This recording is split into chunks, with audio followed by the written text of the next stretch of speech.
Isang umaga, nakita ko si Kappa Girl na meron kasamang kaibigan. Dito dun sa tunga pala yung mga anak ni Ma'am. Pinapanood ka daw nila maggawa ng curler cake. Siya pala yung anak ng teacher mo? Nandun gawa mo daw sila ng Pikachu. Pag daw ginawa ko sila ng Pikachu, magiging honor daw ulit ako sa school. Sige, gagawa ko siya ng Pikachu para maging honor ka ulit.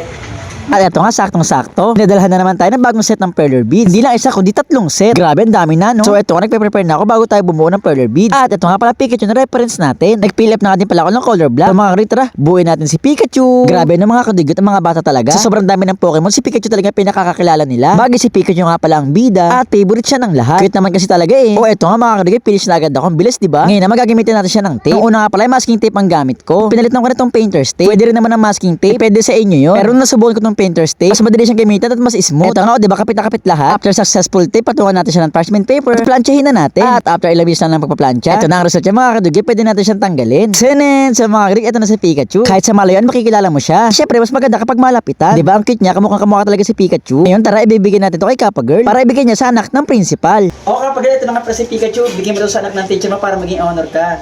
Okay, Dums, bibigay ko na to sa kanila. Para pag uwi nila, makikita nila at malalaman nila na binigay ko to sa kanila. Para maging honor na ulit ako. Okay, Tito Dums, ito bibigay ko na. Okay, Tito Dums, sasamahan ko na sila sa pag-uwi. Para pag nakita nila, maging honor ulit ako. Bye! Okay, Kappa Girl, ingat. Guess the number challenge! Okay, ang number ko ay... Ang number ko naman ay Okay, ako una. 60. lower. 20. Higher. 50. Higher. Higher? Ano ba hula ko kanina? Alam mo ito agad? 50. Higher. Okay. 70. Lower. Mahula ko agad ang dali. Ang sabi ko? 50, no? Hindi ko alam. 100. Lower. 61. Lower. Nalilito agad ako. 60. Higher. Okay. 55. Lower. Lower pa. 70. Lower. 50.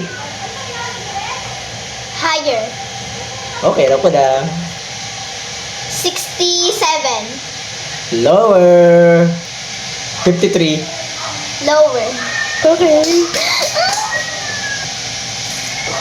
Ano? 67 ano? Hindi ko alam. Ano sabi mo? Hindi ko alam. Bawal yun. Wala, tanda mo.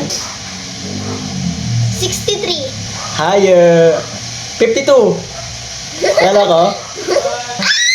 Nanalo ka na naman. Lagi na lang ako natatalo sa'yo. Ang number ko ay 64.